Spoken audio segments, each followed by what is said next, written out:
नमस्कार, मैं हूं रमेश आंडा और आप देख रहे हैं पंजाब के सिटी। दोस्तों, बात कर रहे हैं हम चंडीगढ़ की गौशालाओं की।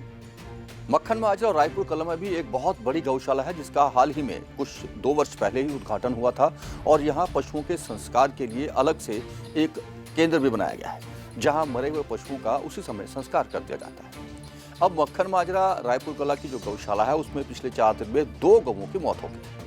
अब इन मौत के पीछे आरोप लगाए जा रहे हैं कि लापरवाही से हुई है, लेकिन असलियत जो है वो ये है कि यहाँ आने वाली गौएं जो आवारा होती हैं वो पहले से बीमार होती हैं या वो चोटिल होती हैं, उन्हें आवारा छोड़ दिया जाता है और उनका इलाज यहाँ आने के बाद ही शुरू होता है। लेकिन यहाँ के जो इंचार्ज हैं डॉक्टर धालीवाल, उनका ये कहना है कि जो यहाँ पशु आते हैं उन्हें यह हिस्ट्री नहीं पता होती कि उन्होंने क्या खाया है और किस बीमारी से वो ग्रस्त है।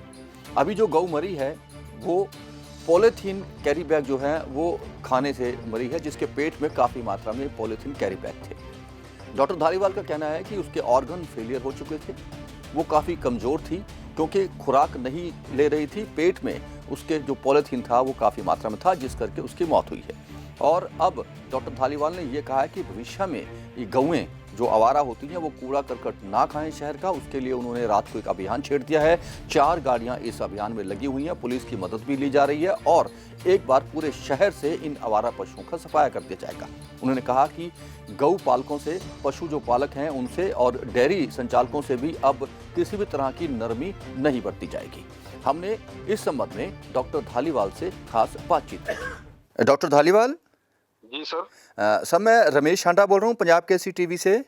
हाँ जी, हाँ जी सर, सुनने में आ रहा है कि आपकी जो रायपुर कला मक्खन माजरा वाली गौशाला है उसमें पिछले 3-4 दिन में 2 जो गायें थी वो एक्सपायर कर गई, उनकी मौत होगी। बताएंगे क्या वजह रही उनकी?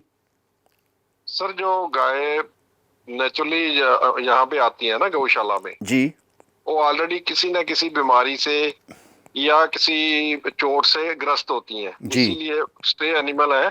जी जी। और ये भी नहीं हमें मालूम पड़ता कि इसने क्या खाया है अभी तक जी, तो इसलिए कई बार ऐसा हो जाता है जी, और जी, हम तो अपनी पूरी कोशिश करते हैं जी। अब उसके सिम्टम के हिसाब से उसके ट्रीटमेंट करने का। सर, जो आज गौ मरी है उसके बताएंगे क्या थे सिम्टम्स, क्या था उसको? सर, वो जो व्हाइट वाली की बात कर रहे हो? जी।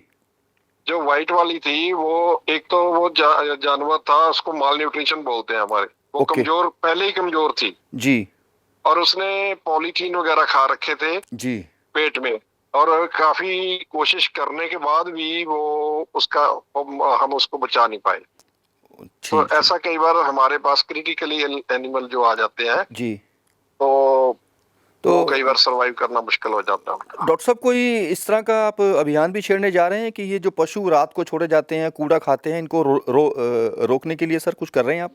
जी जी, वो वैसे तो पहले ही हमारा अभियान शुरू है। हमारे पास 4 गाड़ियां हैं, हम रात को भी चला रहे हैं 2 बजे 3 बजे तक जी। और हमारी जो नया प्लान है कि एक बार पूरा अभियान चला के सभी के सभी जो एनिमल है इनको यहाँ से हटा दिया जाए, ताकि दोनों ही, एक तो जो आने जाने वाले लोग हैं किसी एक्सीडेंट से या किसी उससे बचा जा सके, और दूसरा ये जो पशुधन है जी, ये भी हमारा ऐसी मतलब मैं तो इसे गंदगी में बोलूंगा, गंदगी खा के बीमार ना पड़े जी, और किसी तरह की जो भयानक बीमारियों से ये बच सके। ये हम अभियान नियर फ्यूचर चलाने जा रहे हैं, बस एक हफ्ते के अंदर अंदर जी जी।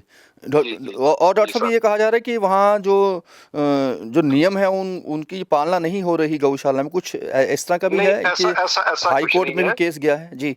नहीं जी, नहीं, ऐसा कुछ नहीं है। जो हम जो भी नियम है उनकी पालना पूरी होती है वहाँ पे जी, कोई ऐसी बात नहीं है जी। जी, धन्यवाद डॉक्टर साहब हमसे बातचीत करने के लिए। जी जी जी, वेलकम। ये डॉक्टर धालीवाल थे जिन्होंने बताया कि गौशाला का संचालन पूरे नियमों के तहत ही हो रहा है और उनकी ये कोशिश है कि बेहतर से बेहतर सुविधाएं इन पशुओं को, गौओं को और यहाँ आने वाले पशुओं को दी जाएं ताकि भविष्य में उन्हें इस तरह की बीमारियों से दूर रखा जा सके। उन्होंने कहा कि इस संबंध में वे बहुत जल्द स्टाफ के साथ भी बातचीत करेंगे और ये सुनिश्चित करेंगे कि गौशाला में किसी भी तरह की अनियमितताएं ना बरती जाए।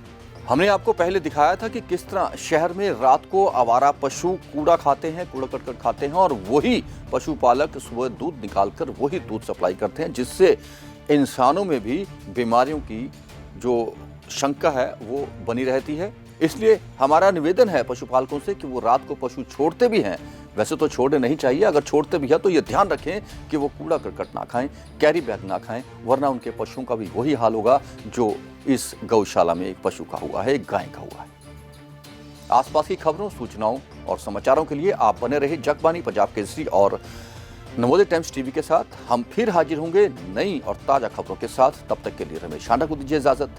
नमस्कार।